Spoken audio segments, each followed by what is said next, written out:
ജീവിതം നിന്റെ കാരുണ്യമേ, ജീവനേ കാരുണ്യമേ, ജീവിതം നിന്റെ കാരുണ്യമേ, ജീവനേ നിത്യ കാരുണ്യമേ. സന്തോഷത്തിലൊന്ന് പാടിക്കേ, ദൈവസ്നേഹത്തോടെ പാടിക്കേ. ജീവിതം നിന്റെ കാരുണ്യമേ, ജീവനേ നിത്യ കാരുണ്യമേ. പരിശുദ്ധ പരമ ദിവ്യകാരുണ്യത്തിന് ആരാധനയും സ്തുതിയും പുകഴ്ചയും ഉണ്ടായിരിക്കട്ടെ. അപ്പോൾ ഈ പെട്ടെന്ന് ഇതെല്ലാം ഒരു കുറവുമില്ലാത്തൊരു മനുഷ്യന് ഒരു സുപ്രഭാതത്തിൽ മൂത്രത്തിൽ കുറവ് വന്നു. അതാണ് ഒരു സ്റ്റോറി പോണ കണ്ടല്ലോ, സ്റ്റോറിയുടെ പോകണ്ട. നല്ലൊരു പ്രോസ്പെറസ് ആയിട്ട് മുന്നോട്ട് പോകുന്ന സ്റ്റോറി പെട്ടെന്ന് ഇങ്ങനെ ബെൻഡാണെന്ന് നോക്കിയേ. ഒരു കുറവുകളും ഇല്ലാത്തൊരു മനുഷ്യന് ഒരു സുപ്രഭാതത്തിൽ മൂത്രം ഒഴിക്കുമ്പോൾ ഇത്തിരി കുറവ് വന്നു മൂത്രത്തിൽ. അപ്പം അതെന്താണെന്ന് നോക്കാൻ വേണ്ടി അദ്ദേഹം ഡോക്ടറിൻ്റെ അടുത്ത് ചെന്ന് അതെന്താണെന്ന് നോക്കിക്കഴിഞ്ഞപ്പോഴേ അത് പോസ്റ്റേറ്റിൻ്റെ എന്തോ ഒരു സിസ്റ്റാണ്, അത് ക്യാൻസറസ് ആയിട്ട് ഡെവലപ്പ് ചെയ്യാണ്. ഈ മനുഷ്യൻ അങ്ങ് ഉരുകിപ്പോയി. ഓക്കെ, ഒരു മനുഷ്യൻ പെട്ടെന്ന് ഉരുകണ കണ്ടില്ലേ, കല്ല് ഉരുകണ പോലെ ഇങ്ങനെ ഉരുകയാണ്. ഇനി എന്താണ്, ഇനി എൻ്റെ ദിവസങ്ങൾ ഇനി എത്രയാണ്? ഇങ്ങനെ പല ചിന്തകൾ കൊണ്ട് ഇത്രയും നാൾ ഞാൻ സമ്പാദിച്ചത് ഇനി എന്ത് ചെയ്യാനാണ്? ഇനി ആരുപയോഗിച്ചാലും ഞാൻ ഈ ലോകത്തുനിന്ന് പിരികയല്ലേ? ഇങ്ങനെ പല പല ചിന്തകൾ പുള്ളിയുടെ ലൈഫ് തന്നെ ഇങ്ങനെ റെഡ്യൂസ് ഇൻറ്റു സീറോ, മൈനസിലേക്ക് കൊണ്ടുവരികയാണ്. അപ്പോൾ ഇനി എന്താണ് ഒരു മാർഗം അറിയാതെ ഇങ്ങനെ പുള്ളി ചിന്തിക്കുമ്പോൾ പുള്ളി വൈഫ് എൻ്റെ അനിയത്തി നാട്ടിൽ വന്നപ്പോൾ ഉടമ്പടി എടുത്ത്, വൈഫിൻ്റെ അനിയത്തി നാട്ടിൽ വന്നപ്പോൾ ഉടമ്പടി എടുത്ത് തിരിച്ചു വന്നപ്പോൾ പറഞ്ഞ്, ചേട്ടനോടവൻ ചേട്ടായി ഇത് ഞാൻ നാട്ടിൽ പോയപ്പോൾ ചേർത്തല പള്ളിയിൽ പോയി, അത് ചേർത്തല പള്ളിയാണ്, ചേർത്തല പള്ളിയിൽ പോയി മാതാവിൻ്റെ ഉടമ്പടി എടുത്താണ്. ചേട്ടായി ഈ പ്രാർത്ഥന മാത്രം പ്രാർത്ഥിച്ചാൽ മതി, ചേട്ടായി രക്ഷപ്പെടുമെന്ന് പറഞ്ഞ് ഒരു തിരിയും കൊടുത്ത്, ഒരു നീല തിരിയും കൊടുത്ത്, ഒരു പ്രത്യക്ഷീകരണ പ്രാർത്ഥനയും കൊടുത്ത്. പക്ഷേ ഈ പണ്ടുണ്ടായിരുന്നൊരു വിശ്വാസം ഉണ്ടല്ലോ അങ്ങേർക്ക്, അതിപ്പോൾ അങ്ങോട്ട് ആളി കത്താൻ തുടങ്ങി.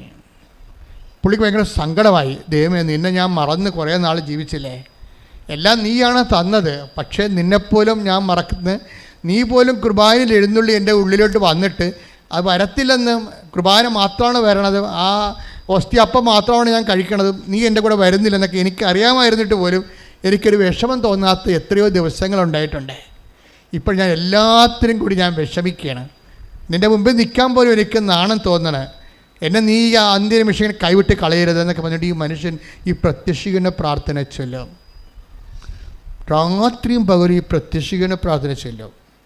കാര്യം അത് അങ്ങേര് സ്വന്തമായിട്ട് ചെല്ലണ ദൈവം അങ്ങ് രക്ഷപ്പെടുത്താൻ വേണ്ടി ഇത് ചൊല്ലി അഭിഷേകം പ്രാപിക്കാൻ ഒരു പ്രത്യേക ആകർഷണം പുള്ളിക്ക് കൊടുത്ത്, ഇത് കിട്ടിയ സമയത്ത് തൊട്ട് ഈ പ്രത്യക്ഷീകരണ പ്രാർത്ഥന ചൊല്ലി പുള്ളി അത് ഇപ്പോൾ ഒത്തിരി പേരില്ലേ പ്രത്യക്ഷീകരണ പ്രാർത്ഥന കാണാൻ പഠിച്ചിരിക്കുന്നവർ, എന്തുമാത്രം പേരുണ്ട്. അവർക്ക് എന്തെങ്കിലും സങ്കടം വന്നാൽ അപ്പം പ്രത്യക്ഷീകരണ പ്രാർത്ഥന പെട്ടെന്ന് നാവിൽ നിങ്ങൾ പ്രത്യക്ഷീകരണ പ്രാർത്ഥന വന്നുകൊണ്ടിരിക്കുക. കാരണം നിങ്ങൾക്കറിയാമല്ലോ, എന്ത് സംഭവമായാലും ഉടമ്പടി ഈ ലോകത്തെ ഏറ്റവും വലിയ ദൈവിക പദ്ധതിയാണെങ്കിലും അതിൻ്റെ ഇന്ധനമെന്ന് പറയുന്നത് പ്രത്യക്ഷീകരണമാണ്. അതിൻ്റെ ഇന്ധനം പ്രത്യക്ഷീകരണം. മാതാവിൻ്റെ പ്രത്യക്ഷീകരണത്തെ സഭ ഏറ്റെടുക്കാനും മാതാവിൻ്റെ പ്രത്യക്ഷീകരണം ലോകത്തെ അനുഗ്രഹമാക്കി മാറ്റാൻ വേണ്ടി ദൈവത്തിൻ്റെ പദ്ധതിയായിട്ടാണ് ഉടമ്പടി വരണത്. പക്ഷേ അതിൻ്റെ ബേസ്മെൻ്റ് എന്താണ്? പ്രത്യക്ഷീകരണമാണ്. ആ പ്രത്യക്ഷീകരണം വർക്കൗട്ട് ചെയ്യണത് പ്രത്യക്ഷീകരണ പ്രാർത്ഥനയിലാണ് വർക്കൗട്ട് ചെയ്യണത്. അതുകൊണ്ട് ഈ മനുഷ്യൻ പ്രത്യക്ഷീകരണ പ്രാർത്ഥന ചൊല്ലിക്കൊണ്ടിരിക്കുകയാണ്. ചൊല്ലി അവസാനം ഒരു ദിവസം പോയി രണ്ടാമതൊരു സ്കാൻ ചെയ്തപ്പോൾ ഒരു 3 മാസം കഴിഞ്ഞിട്ട് ഒരു സ്കാൻ ചെയ്ത് 3 മാസം കഴിഞ്ഞിട്ട് സ്കാൻ ചെയ്തപ്പോൾ ഡോക്ടർ പറഞ്ഞ് ഇത് ആ പഴയ കണ്ട പോലെ ഇരിക്കണമെന്ന് പറഞ്ഞ്. അപ്പോൾ പുള്ളി കുറഞ്ഞെന്നാണ് വിചാരിച്ചത്. പക്ഷേ പുള്ളി പറഞ്ഞത് പഴയ കണ്ട പോലെ ഇരിക്കണമെന്ന് പറഞ്ഞ്. കണ്ട പോലെ പണ്ട് കണ്ട സിസ്റ്റത്തിൻ്റെ അതേ മില്ലിയിൽ മാത്രമാണ് ഇപ്പോഴും ഇരിക്കണതെന്ന് പറഞ്ഞു. പക്ഷെ അത് പുള്ളിക്ക് ദൈവാനുഗ്രഹത്തെ മനസ്സിലാക്കാൻ കഴിഞ്ഞില്ല. പിന്നെ വീട്ടിൽ വന്ന് പ്രാർത്ഥിച്ച് അവരോടൊക്കെ സംസാരിച്ച് കഴിഞ്ഞപ്പോൾ പറഞ്ഞു, ചേട്ടായി അത് നല്ല കാര്യമല്ലേ, ഈ ക്യാൻസറാണെങ്കിൽ ഗ്രോത്ത് ചെയ്യുമല്ലോ, ഇത് അറസ്റ്റായില്ല ചേട്ടായി എന്ന് പറഞ്ഞു. അപ്പോഴാണ് പുള്ളി ഞെട്ടിപ്പോയി. ശരിയാണ്, ഇത് അറസ്റ്റായല്ല, ഞാൻ പള്ളിയിൽ കൃപാസനത്തിൽ വന്നിട്ടില്ല, മാതാവിനെ കണ്ടിട്ടില്ല, പ്രത്യക്ഷീകരണ പ്രാർത്ഥന മാത്രം ചൊല്ലിയപ്പോൾ ഇത് അറസ്റ്റായില്ലേ. പിന്നെ പുള്ളിയുടെ ലൈഫ് മുഴുവനും നിങ്ങൾക്കറിയാമല്ലേ ഈ കുറവുകൾ നോക്കാൻ തുടങ്ങി പുള്ളി. ജീവിതത്തിൽ അദ്ദേഹത്തിൻ്റെ കുറവുകൾ, ദൈവം, ബാക്കിയെല്ലാം ഇങ്ങനെ നിറവല്ലേ, പക്ഷേ ദൈവം ഏതെല്ലാം മേഖലകളിലില്ല എന്നുള്ള കുറവുകളെക്കുറിച്ച് പുള്ളി ചിന്തിക്കാനും ലൈഫ് ദാനധർമ്മത്തിലൂടെയും അതുപോലെ തന്നെ മറ്റുള്ളവരോട് ദേഷ്യമില്ലാതെ സ്നേഹത്തോടെ പെരുമാറി, ക്ഷമയോടെ പെരുമാറി, ചില ആൾക്കാരോട് മിണ്ടത്തേ ഇല്ലായിരുന്നു, അവരോടൊക്കെ അനുരഞ്ജനപ്പെടാൻ തുടങ്ങി. പുള്ളി കുറേ കറക്ഷനിലേക്ക് വന്നു. എന്താ സംഭവം? ഇത്രയും നാൾ താൻ നേടിയത് ഒന്നും അല്ലെന്നൊരു നിമിഷം മനസ്സിലാക്കിയത് നിമിഷം മുതലേ കുറവുകൾ നിങ്ങൾക്കറിയാതെ ദൈവം ഇപ്പം 10:12 എടുത്തേ, മർക്കോസിൻ്റെ സുവിശേഷം 10:21 ശ്രുതികട്ടെ. ഹല്ലേലൂയ ഹല്ലേലൂയ ഹല്ലേലൂയ യേശുവേ നന്ദി സ്തുതി ഹല്ലേലൂയ ഹല്ലേലൂയ യേശുവേ ആരാധന ആരാധന. മർക്കോസ് 10:21 യേശു സ്നേഹപൂർവ്വം അവനെ കടാക്ഷിച്ചുകൊണ്ട് പറഞ്ഞു, നിനക്ക് ഒരു കുറവുണ്ട്, പോയി നിനക്കുള്ളതെല്ലാം വിറ്റ് ദരിദ്രർക്ക് കൊടുക്കുക, അപ്പോൾ സ്വർഗത്തിൽ നിനക്ക് നിക്ഷേപമുണ്ടാകും, പിന്നെ വന്ന് എന്നെ അനുഗമിക്കുക. ക്രിസ്തുവിലേക്ക് വരുന്നതിന് മുമ്പ് കുറവുകളെ ഇവാലുവേറ്റ് ചെയ്യണ ഒരു പേഴ്സണൽ അസസ്മെൻറ്റ് നടത്തണം, നല്ലതാ. ഈ കുറവുകളെ അന്വേഷിക്കുന്നത് അദ്ദേഹം സ്വന്തമായിട്ട് ചെയ്തതല്ല, ഈ പാക്കേജിൽ ഉടമ്പടി പാക്കേജിലുള്ളതാണ് പേഴ്സണൽ അസസ്മെൻറ്റ്. അതെ 10:20-19 വായിച്ചേ. മർക്കോസ് 10:20 അവൻ പറഞ്ഞു, ഗുരു, ചെറുപ്പം മുതൽ ഞാൻ ഇവയെല്ലാം പാലിക്കുന്നുണ്ട്. അതായത് ഒരു യുവാവ്, അയാൾ ഈ ജോജോനെ പോലെ ധനികനായിരുന്നു. ബൈബിൾ അവതരിപ്പിക്കുന്ന ജോജോയെ പോലെ അയാൾ ധനികനാണ്. ധനികനാണെന്ന് പറയുന്നില്ല ഇവിടെ, വായിച്ചോളൂ. യേശു വഴിയിലേക്ക് ഇറങ്ങിയപ്പോൾ ഒരുവൻ ഓടി വന്ന് അവൻ്റെ മുമ്പിൽ മുട്ടുകുത്തി ചോദിച്ചു, നല്ലവനായ ഗുരു, നിത്യജീവൻ അവകാശമാക്കാൻ ഞാൻ എന്ത് ചെയ്യണം? നിത്യതയ്ക്ക് വേണ്ടി ഞാൻ എന്ത് ചെയ്യണമെന്ന് ചോദിക്കുകയാണ്. ചോദിക്കണത് തന്നെ വലിയൊരു അനുഗ്രഹമാണ്. IELTS പാസ്സാകാൻ ഞാൻ എന്ത് ചെയ്യണമെന്നാണ് കൃപാസനത്തിൽ വന്ന് പെൺപിള്ളേർ ചോദിക്കുന്നത്. അത് കുഴപ്പമില്ല, അതിന് കർത്താവ് നല്ല അസല് മറുപടികൾ, അവർക്ക് ജോലി വരെ ആയാണ് ഇവിടുന്ന് പോണത്. അതിനകത്ത് കുഴപ്പമില്ല, അത് നമുക്ക് ജീവിക്കാൻ വേണ്ടി ഒരു മാർഗം ദൈവം തന്നതാണ്.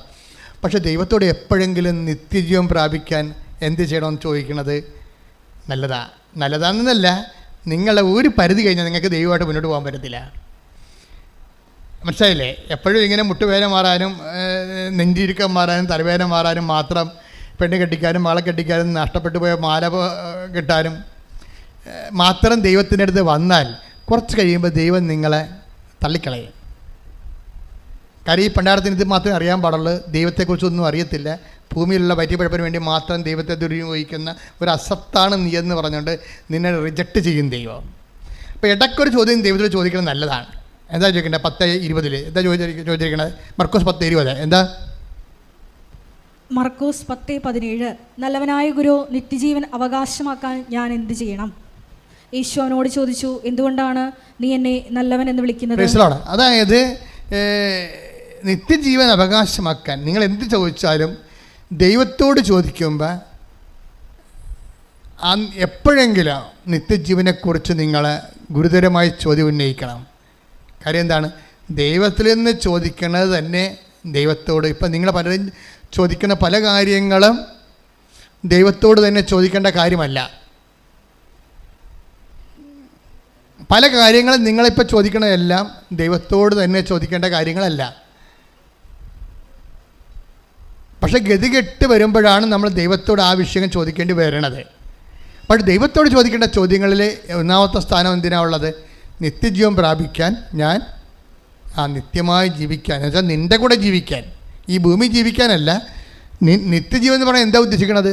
ദൈവത്തിൻ്റെ കൂടെ ജീവിക്കാൻ ഞാൻ എന്ത് ചെയ്യണം?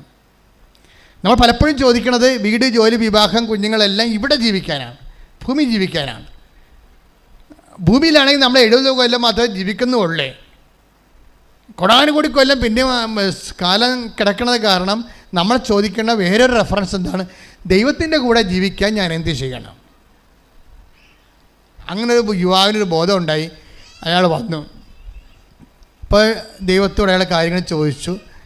ഈശോ പറഞ്ഞു, അത് നിയമത്തിൽ എന്താണ് എഴുതിയിരിക്കുന്നത്, ഉടമ്പടി പാലിക്കാനാണ് പറയണത്. നിയമത്തിൽ എന്താണ് എഴുതിയിരിക്കുന്നത്, നീ അതുപോലെ ചെയ്യാൻ പറയും. അപ്പോഴയാൾ പറയും, ഞാൻ ചെറുപ്പകാലം മുതൽ ഇതൊക്കെ ചെയ്യണമെന്ന് പറയും. ഈശോ അവനോട് പറയും, നിനക്ക് ഒരു കുറവുണ്ട്. നീ ഇതെല്ലാം ചെയ്യുന്ന ആളാണ്, ഉടമ്പടി ജീവിക്കുന്ന ആളാണ്, പക്ഷെ നിനക്കൊരു കുറവുണ്ട്. ഈ ഉടമ്പടിയിൽ എപ്പോഴും പുതുക്കുമ്പോൾ ശ്രദ്ധിക്കേണ്ട കാര്യമാണ്. കാര്യം ഈ 10-20 എന്ന് പറയുന്നത് ഉടമ്പടി ജീവിക്കുന്ന ഒരാളെക്കുറിച്ചാണ് ഭജനം അഡ്രസ്സ് ചെയ്യണത്. നിത്യജീവൻ പ്രാപിക്കാൻ ഞാൻ എന്ത് ചെയ്യണമെന്ന് പറയുമ്പോൾ നിയമത്തിൽ എന്താ എഴുതിയിരിക്കണമെന്ന് ഈശോ ചോദിക്കും. അപ്പോൾ മാതാപിതാക്കന്മാരെ ബഹുമാനിക്കുക തൊട്ട് 10 കൽപ്പന മൊത്തം പറയുമ്പോൾ ഈശോ അവൻ പറയും, ഇതൊക്കെ ഞാൻ ചെയ്യണതാണ്, ഞാൻ ഉടമ്പടിയിലാണ്. ഞാൻ ഉടമ്പടി 1 പുതുക്കി 2 പുതുക്കി 3 പുതുക്കി ജീവിക്കുകയാണെന്ന് പറയും. 3 പുതുക്കി ജീവിക്കണമെന്ന് പറയുമ്പോൾ നിങ്ങൾ പറയും, ഞാൻ 5 പുതുക്കി എനിക്ക് സിൽവർ ഗ്രേയാണ് കയ്യിലുള്ളതെന്ന് പറയും, പേപ്പർ. അപ്പോഴും ഈശോ പറയും, നിനക്കൊരു കുറവുണ്ട്. ഇപ്പം നിനക്ക് നീല ഉടമ്പടിയാണെന്ന് പറഞ്ഞാൽ ഈശോ പറയും, നിനക്കൊരു കുറവുണ്ട്. അല്ലേ? നീ വെള്ള ഉടമ്പടിയാണ് നിൻ്റെ കയ്യിലുണ്ടെന്ന് പറഞ്ഞാൽ ഈശോ പറയും, നിനക്കൊരു കുറവുണ്ട്. ഇനി നിനക്ക് സിൽവർ ഗ്രേയാണ് നിൻ്റെ കയ്യിലുള്ളതെന്ന് പറഞ്ഞാൽ ഈശോ പറയും, നിനക്കൊരു കുറവുണ്ട്. അപ്പോൾ എപ്പോഴും നമ്മൾ ശ്രദ്ധിക്കേണ്ടത്, ഉടമ്പടി പുതുക്കാൻ വേണ്ടി വരുമ്പോൾ ശ്രദ്ധിക്കേണ്ടത്, ഈശോ ഇനി പറയാൻ നമ്മുടെ കുറവ് എന്താണെന്ന് ചിന്തിക്കണം. മനസ്സിലായില്ലേ? ക്ലാസ്സിൽ ഈശോ ഇനി പറയാൻ എന്നെക്കുറിച്ച് പറയാൻ പോണ കുറവ് എന്താണ് എന്ന് നീ ചിന്തിച്ച് സ്വന്തമായിട്ട് ഈശോയുമായിട്ട് ഉടമ്പടിയിലായിക്കഴിഞ്ഞാൽ പിന്നെ നീ സത്യസന്ധമായിട്ട് ഉടമ്പടി ഏറ്റെടുത്ത് നടത്തും. കാര്യം വെച്ചാൽ നിനക്കറിയാമല്ലോ, ദൈവം നിൻ്റെ ഉള്ളിലോട്ട് വന്നാൽ പിന്നെ എല്ലാത്തിനും സമാധാനമാണ്. ഒരു കാര്യം മാത്രമല്ല, ദൈവത്തിന് ഒരു കാര്യമായിട്ട് സെറ്റ് ചെയ്യാൻ പറ്റത്തില്ല. അതെപ്പോഴും എൻ്റെ മക്കൾ മനസ്സിലാക്കണം. ദൈവത്തിന് മനുഷ്യന്മാർക്ക് ഒരു കാര്യമായിട്ട് സെറ്റ് ചെയ്യാൻ പറ്റും. ഇപ്പം നിങ്ങളുടെ വീട്ടിൽ കറണ്ടില്ല, മനസ്സിലായില്ലേ? നിങ്ങളുടെ വീട്ടിൽ നിങ്ങൾ ഉടനെ ഇലക്ട്രിസിറ്റി ഓഫീസിലേക്ക് വിളിച്ച് പറയുകയാണ്, ഞങ്ങളുടെ വീട്ടിൽ കറണ്ടില്ലെന്ന് പറയും. ഉടനെ അവർ പറഞ്ഞ്, ഇപ്പം തന്നെ നിങ്ങളുടെ വീട്ടിലോട്ടൊക്കെ 5 മിനിറ്റ് കഴിയുമ്പോൾ കറണ്ട് വരുമെന്ന് പറഞ്ഞു. ഓ കൊള്ളാം. 5 മിനിറ്റ് കഴിഞ്ഞപ്പോൾ കറണ്ട് വന്നപ്പോൾ നമ്മൾ ജനൽ തുറന്നു വെച്ച് അപ്പുറത്ത് നോക്കി, എൽസിക്യൂട്ട് കറണ്ട് വന്നു. നാശം, അവിടെ വീട്ടിലും കറണ്ട് വന്നാന്ന് ചോദിക്കും. തീർന്നില്ല പരിപാടി. മനസ്സിലായില്ലേ? ഇതാണ് പ്രശ്നം. നമ്മുടെ വീട്ടിൽ നമ്മളാണല്ലോ വിളിച്ച് പറഞ്ഞത്, അവളെ വിളിച്ച് പറഞ്ഞില്ല, എൽസിക്കുട്ടി വിളിച്ച് പറഞ്ഞിട്ടില്ലേ. നമ്മളാണ് കഷ്ടപ്പെട്ട് നമ്മൾ 3 രൂപ കളഞ്ഞില്ലേ, മൊബൈലിൽ കുത്തി കറണ്ടില്ലെന്ന് വിളിച്ച് പറഞ്ഞില്ലേ ഓഫീസിലേക്ക്. അപ്പോൾ നമ്മളോടല്ല അവർ പറഞ്ഞത് ഇപ്പോൾ കറണ്ട് വരുമെന്ന്. അപ്പോൾ കറണ്ട് വന്ന് നമ്മുടെ കാശിന് നമ്മൾ കറണ്ട് വന്ന്. അപ്പോൾ ജനൽ തുറന്ന് അപ്പോൾ നോക്കിയപ്പോൾ എൽസിക്കുട്ടി അവർക്ക് കറണ്ട് വന്നാ. നമ്മുടെ മനസ്സിരിക്കണ അതാണ്. നമ്മൾ വിളിച്ച് നമുക്ക് മാത്രം കറണ്ട് കിട്ടിയാൽ മതി. എൽസിക്കുട്ടി കറണ്ട് വരണത് നമ്മുടെ അക്കൗണ്ടിൽ എംബ്രാൻ്റെ വാര്യയുടെ അത്താഴം എംബ്രാൻ്റെ വട്ടത്ത് വേണ്ട. ഇതാണ് കുറവെന്ന് പറയണത്. നമ്മൾ മാത്രം വെളിച്ചം കണ്ടാൽ മതി, മറ്റുള്ളവർ വെളിച്ചം കാണണ്ട. അത് നമ്മുടെ മൊബൈലിലെ കാശ് കൊണ്ട് കാണണ്ട എന്ന് ചിന്തിച്ചാൽ അത് കുറവായി മാറും. ഓരോ ഉടമ്പടി പുതുക്കലും ഈ കുറവുകൾ അന്വേഷിച്ചുകൊണ്ടിരിക്കണം. ശ്രദ്ധിക്കട്ടെ.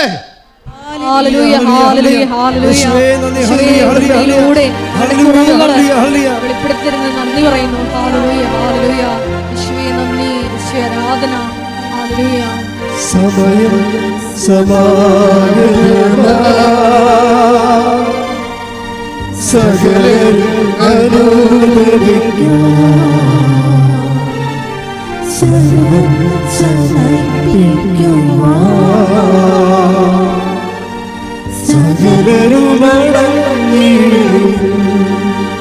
അനുതാപിയെ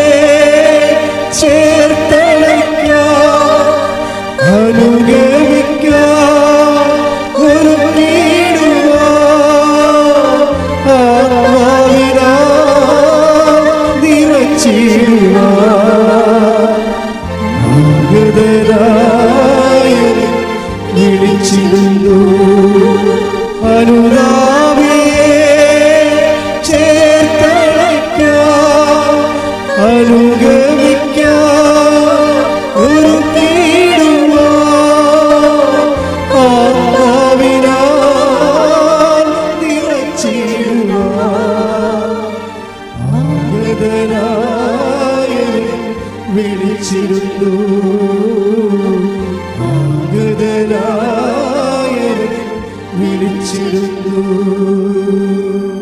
പരിശുദ്ധ പരമദിവ്യകാരുണ്യത്തിന് ആരാധനയും സ്തുതിയും പുകഴ്ചയും ഉണ്ടായിരിക്കട്ടെ. അപ്പോൾ ഓരോ പുതുക്കലിനും നമ്മൾ വ്യവസ്ഥാപിതമായിട്ട് പറയാത്ത പുതിയ നമ്മുടെ കുറവുകൾ മർക്കോസിൻ്റെ സുവിശേഷം 12:21 വെച്ചുകൊണ്ട് കർത്താവിൻ്റെ തിരുസന്നിധിയിൽ ആത്മശോധന ചെയ്യേണ്ടതാണ്.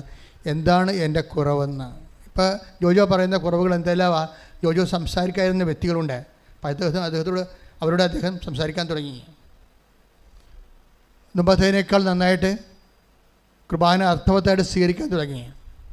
എല്ലാവരോടും സൗമ്യമായി പെരുമാറാൻ തുടങ്ങി. താൻ ഇത്രയും നാൾ സമ്പാദിച്ചെങ്കിലും ഇതൊന്നുമില്ലാതെ അദ്ദേഹം ഒരു ദിവസം തിരിച്ച് നാട്ടിൽ വന്നു. നാട്ടിൽ വന്നപ്പോഴും അദ്ദേഹം സുഖപ്പെട്ടു എന്നുള്ള ധാരണ അദ്ദേഹത്തിനില്ല. കാര്യം അദ്ദേഹത്തിൻ്റെ സിസ്റ്റ് വളരുന്നില്ല എന്ന് മാത്രമേ ഉള്ളൂ.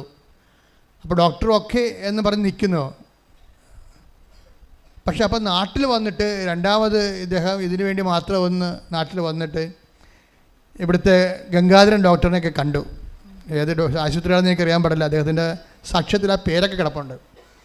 അപ്പോൾ ഗംഗാധരൻ ഡോക്ടർ കേരളത്തിൽ ഒരു പക്ഷേ നല്ല ഈ വിഷയത്തിൽ എക്സ്പെർട്ടായിരിക്കും.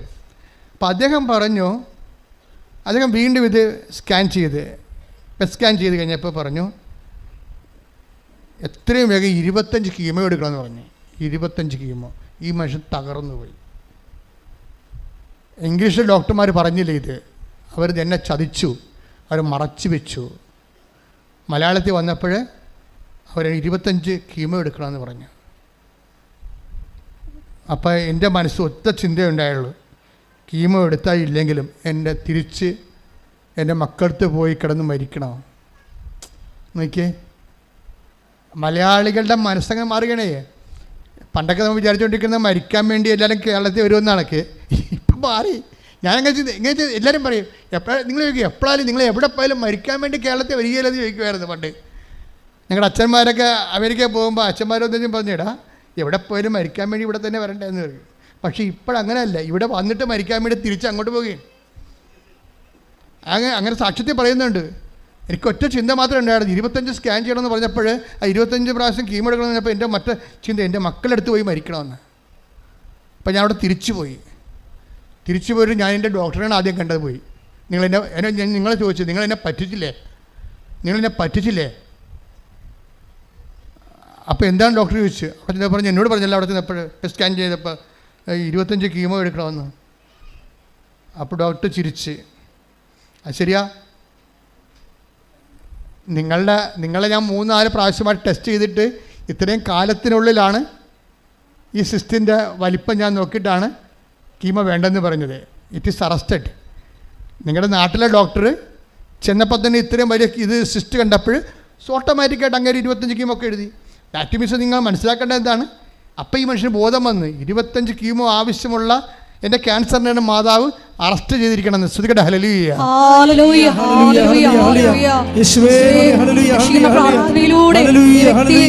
സൗഖ്യത്തിന് നന്ദി പറയുന്നു.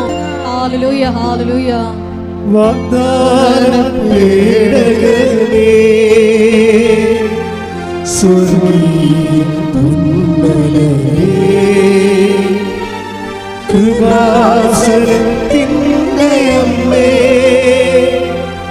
പ്രസാദപരമാതാവേ,